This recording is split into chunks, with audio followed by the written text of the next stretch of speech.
बोलो श्री प्राणनाथ प्यारे की जय। बोलो श्री सतगुरु महाराज की जय। पन्ना धाम की जय। सर्व सुंदर साथ की जय। आप सभी सुंदर साथ जी के धाम हृदय में विराजमान शोभायमान प्राणेश्वर हे प्रियम प्राण वल्लभ, आपके नूरी कोमल चरणारविंद में कोटान कोट प्रणाम जी। डे 184 श्री सिंधी मंथन। समर्पण की सीढ़ियां चढ़ने के पश्चात ही प्रेम के महल में प्रवेश होना संभव है, ये सिखा रही है हमारी प्यारी सिंधी। ये देखिए, ये समर्पण की सीढ़ियां हैं, तभी इस प्रेम के महल में प्रवेश किया जा सकता है। अति अति अति सुंदर सुंदर साजी। तो ये समर्पण की सीढ़ियां, उसमें भी इतनी मुलायमियत और इतनी कोमलता है सुंदर साजी, उस पर भी पिया गिलम बिछा देते हैं। समर्पण के लिए आगे तो बढ़ें, ऐसा लगता है बहुत कठिन होगा पर बहुत आसान कर देंगे पिया। धीरे धीरे जब ब्रह्मवाणी का आसरा मिल जाता है ना, उसके बाद कुछ भी मुश्किल नहीं रहता। जब हमें पता लग जाता है, अब तो सुंदर सा जी मानव तन, पहले मुझे लगता था मानव तन ना चला जाए, पर अब तो मानव तन की चिंता भी खत्म होती जा रही है। अब ये है कि पिया, मेरी आत्म का तुझसे मिलाप, मेरा तुझसे मिलाप कब होगा। अब तो धीरे धीरे मुझे लगता है, पहले तन की फिक्र होती है, मानव तन सफल हो जाएंगे। जीव ने जो तन धारण किया है इस बार, जीव की चिंता होती है कि अब इस बार तू मुक्त हो जाए, अब तुझे और ना लेना पड़े जन्म। अब तुझे फिर उसके बाद ये भी स्टेजेस, ये भी सीढ़ियां होती हैं। शरीर की चिंता, फिर जीव की पहले लौकिक चिंताएं, शरीर की लौकिक चिंता, यहाँ दर्द हो रही है, यहाँ हो रहा है, ये सुंदर बना रहे, इसको ये खिलाओ, इसको ऐसे सजाओ, लौकिक चिंताएं। फिर इसकी अलौकिक चिंता होने लगती है, मुड़ जाती हैं इंद्रियां उसकी तरफ। सुंदर साथ जी, जीव की लौकिक चिंता होती है, कैसे धन कमाया जाए यहाँ पे, कैसे ये जीव को फैसिलिटीज दी जाएं। सुविधाएं तो जीव ही लेता है ना सुंदर साथ जी। सुविधाएं तन को थोड़ी होती हैं, एक्चुअली लगता है हमें कि ये तन भोग रहा है, भोग जीव रहा होता है उधर। कैसे कहते हैं, एक मृत देह है। अगर शरीर भोग रहा होता तो मृत देह को आप 5 स्टार होटल में रख दीजिए, क्या भोगेगी वो, क्योंकि वो भोग ही नहीं रही थी, उसको कोई फर्क नहीं पड़ता। आप उसको जंगल में छोड़ के आए, जला दिया या 5 स्टार होटल में रख दिया, उसको कोई फैसिलिटीज का पता नहीं लग रहा, उसको कोई सुविधा का पता नहीं, क्योंकि जीव निकल चुका अंदर से। तो ये जीव मन भोगता है इन सारी फैसिलिटीज को, सुविधाओं को। तो लौकिक चिंताएं जीव की कि ये इकट्ठा कर लूं, ये भी इकट्ठा कर लूं, ऐसी सुविधाएं, ऐसे ऐसे। फिर इसकी अलौकिक चिंता होने लगती है कि अब ये जीव फिर से इसी फेरे में ना पड़ा रहे, चला जाए महामती जी के चरणों में, क्या किया जाए। वही चिंता शायद सच सताती थी। मानव जन्म मिला है इस जीव को, इस बार आत्म का संग भी मिला है, तो चला जाए। अब जीव की चिंता से आत्मा की चिंता पर बात जाने लगी है कि मेरा तुझसे मिलन हो जाए पिया जी। क्योंकि धीरे धीरे कैपेसिटी बढ़ती है सुंदर साथ जी हमारी, धीरे धीरे थॉट प्रोसेस उसकी तरफ जाने लगता है। ये कौन कर सकता है? केवल और केवल ब्रह्मवाणी हमारी विचारधारा को मोड़ के धनी की ओर लेकर चली जाती है। अब तो बस हमें साहिब से मिलना है, बस आत्मा की लौकिक कोई होती नहीं है। जब आत्मा अपने भाव में स्थित हो जाती है ना, तब उसकी कोई लौकिक चिंता नहीं होती। एक होता है आत्मा जीव भाव में स्थित हो गई। अब ऐसा लगता है, गलत भी हो सकती हूँ, पर मुझे ऐसा लगता है आत्मा जीव भाव में स्थित हो गई थी, परात्म भाव में अभी स्थित हुई नहीं है। तो अभी कौन से भाव में है? अभी वो आत्म भाव में स्थित है। सुंदर साथ जी, बीच का भी एक ऐसा लगता है एक स्टेज होता है जब वो जीव भाव से हटकर अभी आत्म भाव में आई है, फिर परात्म भाव में जाएगी। जब एकाकार पिया के साथ हो जाएगी तब परात्म भाव को प्राप्त होगी। अभी तो स्वयं को उसकी प्रतिबिंब स्वरूपा सोचकर उसकी तरफ बढ़ रही है कि अब एकाकार पिया आपके साथ होना है। अब मैं हर पल हर घड़ी आपसे मिलना चाहती हूँ, कोई और कामना नहीं। मेरे लिए मंगल कामना एक ही है अब इस संसार में कि मुझे तुम मिल गए हो, बस। और कोई मंगल मेरे लिए मंगल नहीं है। तो समर्पण की सीढ़ियों से चढ़ के ही ये प्रेम के महल में प्रवेश हो सकते हैं। सुंदर साथ जी, अति अति अति सुंदर। ये थंबनेल भी इतना सुंदर, ये भाव भी इतने सुंदर, सिंधी वाणी इतनी सुंदर, मूल मिलावा सुंदर, मेरे पिया की बैठक सुंदर, युगल स्वरूप का सानिध्य इतना सुंदर। कोई शब्द नहीं है सुंदर साथ जी। ये समर्पण के फूलों से ये सेजा सजाई जाती है, तब वो कोमलता धारण करती है। यदि समर्पित ना होंगे, और डायरेक्ट पिया पे समर्पण होता नहीं है सुंदर साथ जी, डायरेक्ट पिया पे समर्पण नहीं होता। जब तक उनके अंगों से प्रेम नहीं करते तो पिया पे समर्पण हो ही नहीं पाता। जब तक यहाँ पे कटुता रहेगी तब तक हृदय समर्पित नहीं हो पाएगा। नुकसान उनका नहीं हो रहा जिनके लिए हमारे हृदय में इतनी सी भी कोई बात हो, अगर किसी सुंदर साथ के लिए नुकसान हमारा हो रहा है, हमारी वो सेज्या तैयार नहीं हो पा रही, वो सिंहासन कंचन का हो नहीं पा रहा हमारा, क्योंकि वो तप नहीं पा रहा है। सुंदर साथ जी, क्यों 16.5 बार ही तपाना पड़ता है सुंदर साथ जी? क्यों तपना पड़ता है? इस भूमि को भी तपना पड़ता है, तब जाके दीदार की वर्षा होती है। यहां तक कि बिना तपे सिंहासन के ऊपर भी नहीं बैठते पिया जी, तो बिना तपे हुए जीव में किस प्रकार से प्रवेश करेंगे? वो कैसे सूक्ष्म से प्रत्यक्ष हो जाएंगे? सिंहासन भी सोने का ही रख देते ना, कंचन का रखने की क्या जरूरत थी? कहते बिना तपे तो सिंहासन को भी नसीब नहीं होते हैं पिया जी। हमारे हृदय का सिंहासन भी विरहा से तपेगा। पहले विरहा आएगा कैसे? उसकी तड़प तो तब लगेगी जब यहाँ के विकार धू धू करके जलने लगेंगे। कैसे जलेंगे सुंदर साथ जी? कहते हैं विरहा की आंच जो होती है ना, विरहा की आंच लगी तन में, मैं जाए पड़ी जमुना जल में।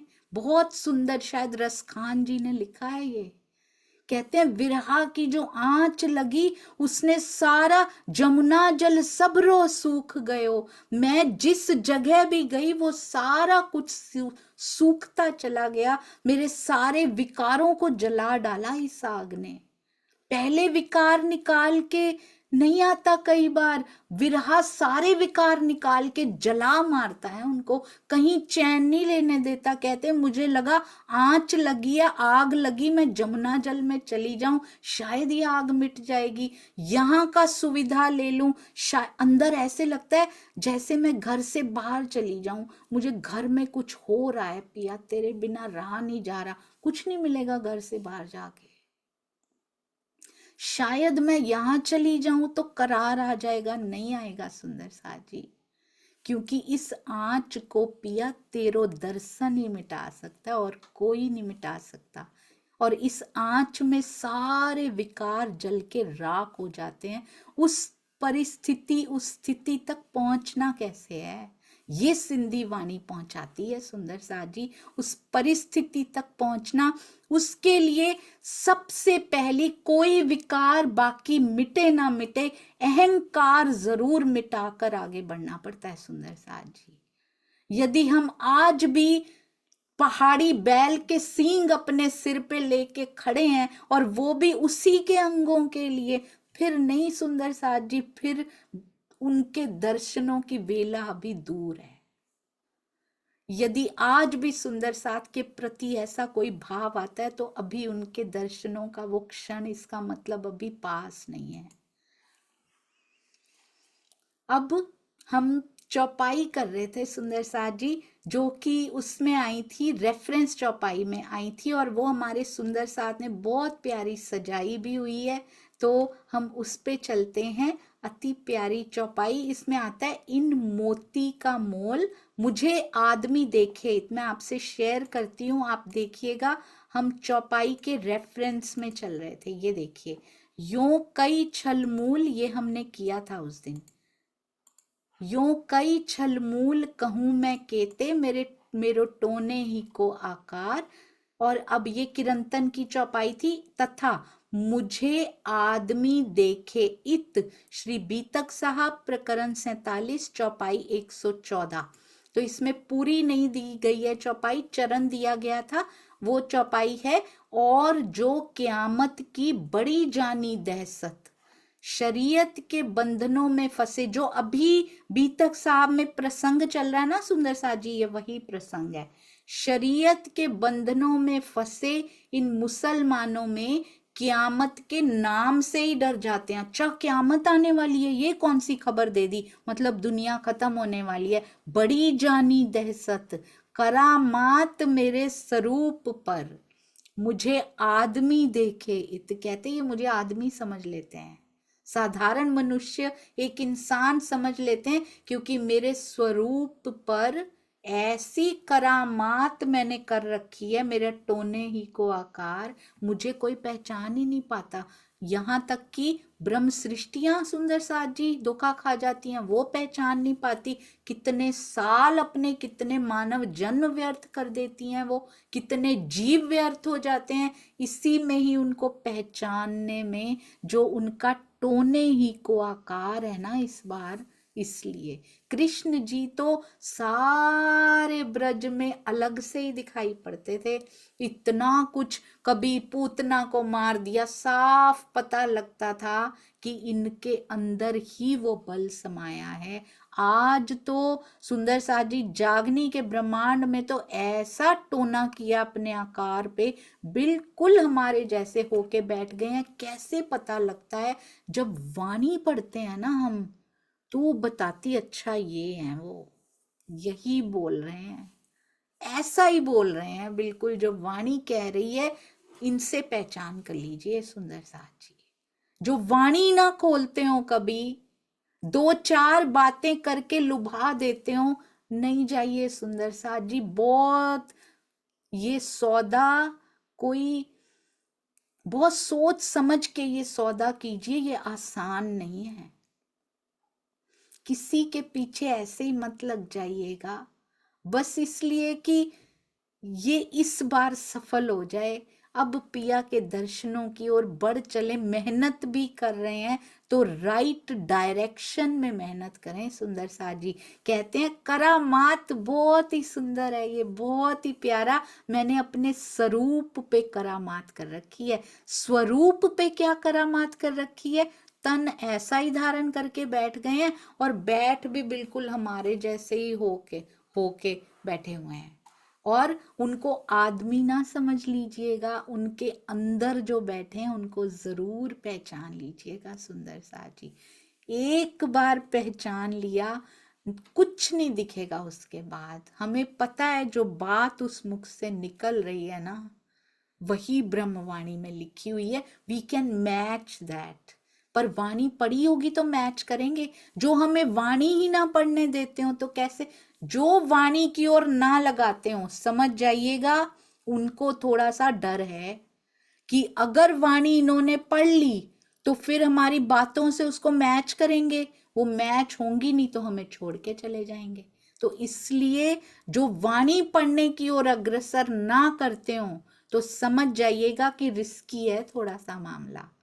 इसलिए सच्चे सतगुरु को पहचान लीजिएगा, वाणी मंथन की ओर अग्रसर हो, कोई नहीं भटका सकता आपको। कहते मैंने भी अपने स्वरूप पे ऐसा जादू कर रखा है कि वो मुझे एक साधारण मनुष्य के रूप में देखा करते हैं। भावार्थ में स्वामी जी हमेशा की तरह बहुत सुंदर लिखते हैं, प्रकृति की मर्यादा निभाने के लिए श्री जी ने अपने वास्तविक स्वरूप को छिपाया हुआ है। जिसकी अंतर्दृष्टि खुली होती है केवल वही श्री प्राणनाथ जी के वास्तविक स्वरूप को पहचान सकता है, अन्यथा साधारण मुसलमानों की कौन कहे। सुंदर साथ जी यहाँ नाम उनका लिखा हुआ है, मुसलमानों का ध्यान दीजिएगा, हम भी कैसे पहचान पाते हैं या नहीं पहचान पाते। बड़े बड़े विद्वान भी इसमें धोखा खा जाते हैं। विगत 300 सालों से तारतम वाणी एवं बीतक का चिंतन मनन करने पर भी सुंदर साथ श्री प्राणनाथ जी को यथार्थ रूप से नहीं पहचान पा रहा है। तो शरीयत के जाल में फंसे हुए उन मुस्लिम लोगों को भला क्या दोष दिया जा सकता है। तो वाणी पढ़ के बीतक हर साल सुन के भी हम नहीं पहचान पा रहे हैं तो सोचिए उनको क्या दोष देना। पहले अपने दोष तो निकाल लें सुंदर साथ जी। बहुत ही सुंदर। अब ये जो करामात कर रखी है, ये जो टोने ही को आकार है, उसको पहचान लीजिए। सभी सुंदर साथ ये गुंजार, ये बांसुरी की धुन ये कहाँ से आ रही है, जो ब्रह्मवाणी के भेद खोल खोल खोल के मेहरों मेहरों पे मेहर लुटा रहे हैं सुंदर साथ जी। कहते हैं इन क्यामतनामा में भी इस विषय पे अच्छा प्रकाश डाला गया है, इन मोती का मोल कहे ना जाए। ये देखिए, इन मोती को मोल कहे ना जाए, ना किन्हू कानों सुनाए, सोई जले जो मोल करे और सुनने वाला भी जल मरे। बड़ा क्यामतनामा प्रकरण 8 चौपाई 55। सजाने वाले सुंदर साथ के चरणों में कोटान कोट प्रणाम जी। श्री प्राणनाथ जी की कौन सा मोती जिसका मोल ना कहा जाए, श्री प्राणनाथ जी की महिमा नाम, महिमा का मोती सुंदर साथ जी। श्री प्राणनाथ जी की महिमा का शब्दों में आंकलन या कथन नहीं हो सकता।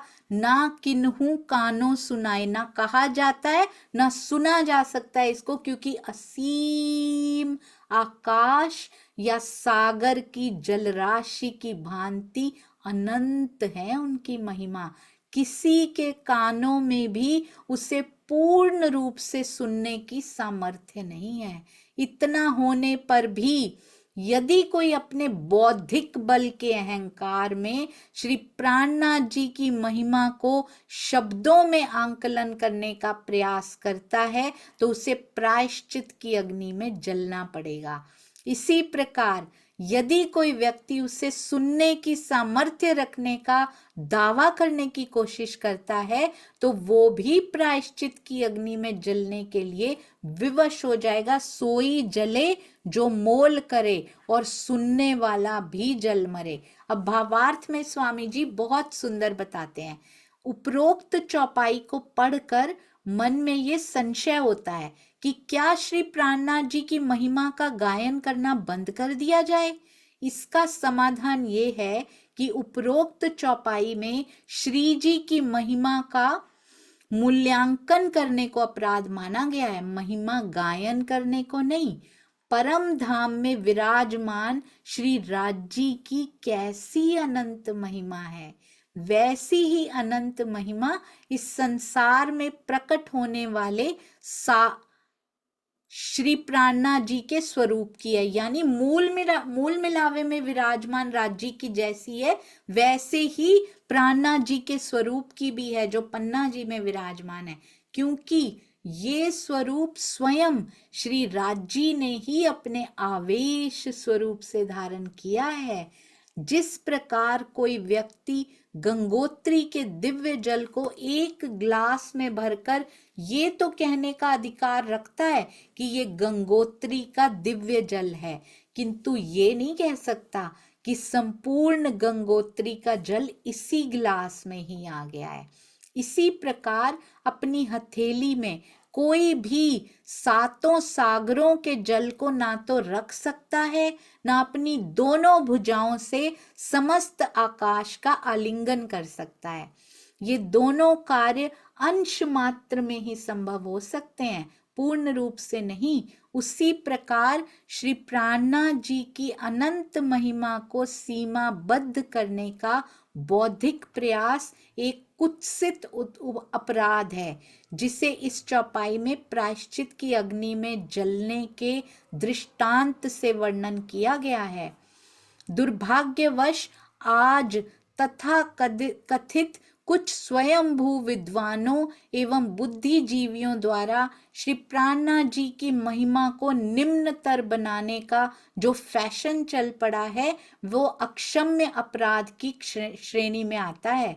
श्री जी को संत, कवि, महापुरुष, देवचंद्र जी के शिष्य आदि कहकर भी जब संतोष नहीं हुआ, तो इन्होंने स्वयं को अंतरराष्ट्रीय संत कहा और श्री जी को राष्ट्रीय संत। कोई मंच से ये दावा करता है कि श्री प्राणनाथ जी ने तो मात्र 5000 सुंदर साथ को जगाया था, हमारे महाराज जी ने तो लाखों को जगाया है।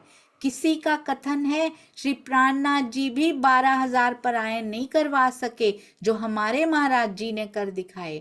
ये कैसी विकृत मानसिकता है? क्या कोई अरबपति मुसलमान मोहम्मद साहब की गरीबी का मजाक उड़ा सकता है, या कोई ईसाई अपने यीशु का इस प्रकार उपहास उड़ाकर स्वयं को गौरवान्वित समझने का दुस्साहस कर सकता है? एक बढ़ई और एक दर्जी के पुरुषार्थ से बनाई हुई गादी में ना तो कोई बौद्धिक शक्ति होती है, ना आध्यात्मिक शक्ति। उस पर अधिष्ठित होने वाले व्यक्ति को श्री प्राणनाथ जी या देवचंद्र जी के समकक्ष या भावातिरेक में उनसे भी बड़ा कहने का प्रयास किया जाता है, जो अक्षम्य अपराध है। सतगुरु धनी श्री देवचंद्र जी एवं श्री महामती जी को आचार्य परंपरा में सम्मिलित कर लेने तथा स्वयं को उनके समकक्ष बनाने से जागनी यात्रा नहीं चल पाएगी।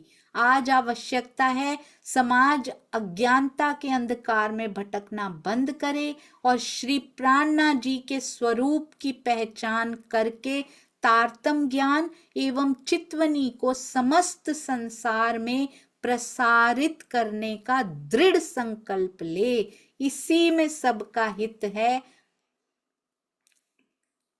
अन्यथा वो अकर्मण्यता, अशिक्षा और नास्तिकता का मूर्तिमान स्वरूप दिखने लग जाता है। समाज इस अवस्था को प्राप्त हो जाता है, अपने अतीत के गौरवमयी इतिहास को भी खो सकता है। तो इसलिए बहुत ध्यान से सुंदर साथ जी चूज वाइजली, दुनिया की चीजों को बड़ा वाइजली चूज करते हैं। एक घर बनाना हो, एक छोटा सा सामान लाना हो, कितना देख परख के कहीं से टूटा ना हो, कहीं से डैमेज ना हो, इसकी सुंदरता में कोई कमी ना हो, ऐसे लेकर आते हैं। तो सतगुरु अमोलक सुंदर साथ जी वो ऐसे ही थोड़ी चूज हो जाते हैं, जहां से सेटिस्फैक्शन मिले, अंदर हृदय कहे कि हाँ ये मेरे सतगुरु हैं। और हृदय तब सही बात कहेगा जब तारतम वाणी की सुगंध सुंदर साथ जी हृदय को मिल चुकी होगी। इसलिए चूज वाइजली, जैसे अंदर से पिया प्रेरणा दें वैसे चूज कीजिए। कोई नहीं कह रहा कि आपने जिनको सतगुरु माना है उनको छोड़ दीजिए, बिल्कुल भी नहीं। पर वाणी पढ़ना शुरू कीजिए। वाणी आपको बताएंगी कि अब आपको किस दिशा में जाना है। दिशा सूचक भी वाणी है, स्वयं मंजिल भी है सुंदर साथ जी, रास्ता भी है। सब कुछ पिरो दिया, सब कुछ समा दिया इस प्यारी ब्रह्मवाणी में। बोलो श्री प्राणनाथ प्यारे की जय। बोलो श्री सतगुरु महाराज की जय। प्रणाम जी सुंदर साथ जी। त्रुटियों से भरी इस सखी की क्षमा याचना हमेशा आपके चरणों में रहेगी। प्रणाम जी, साथ साथ देते जाइएगा क्षमा।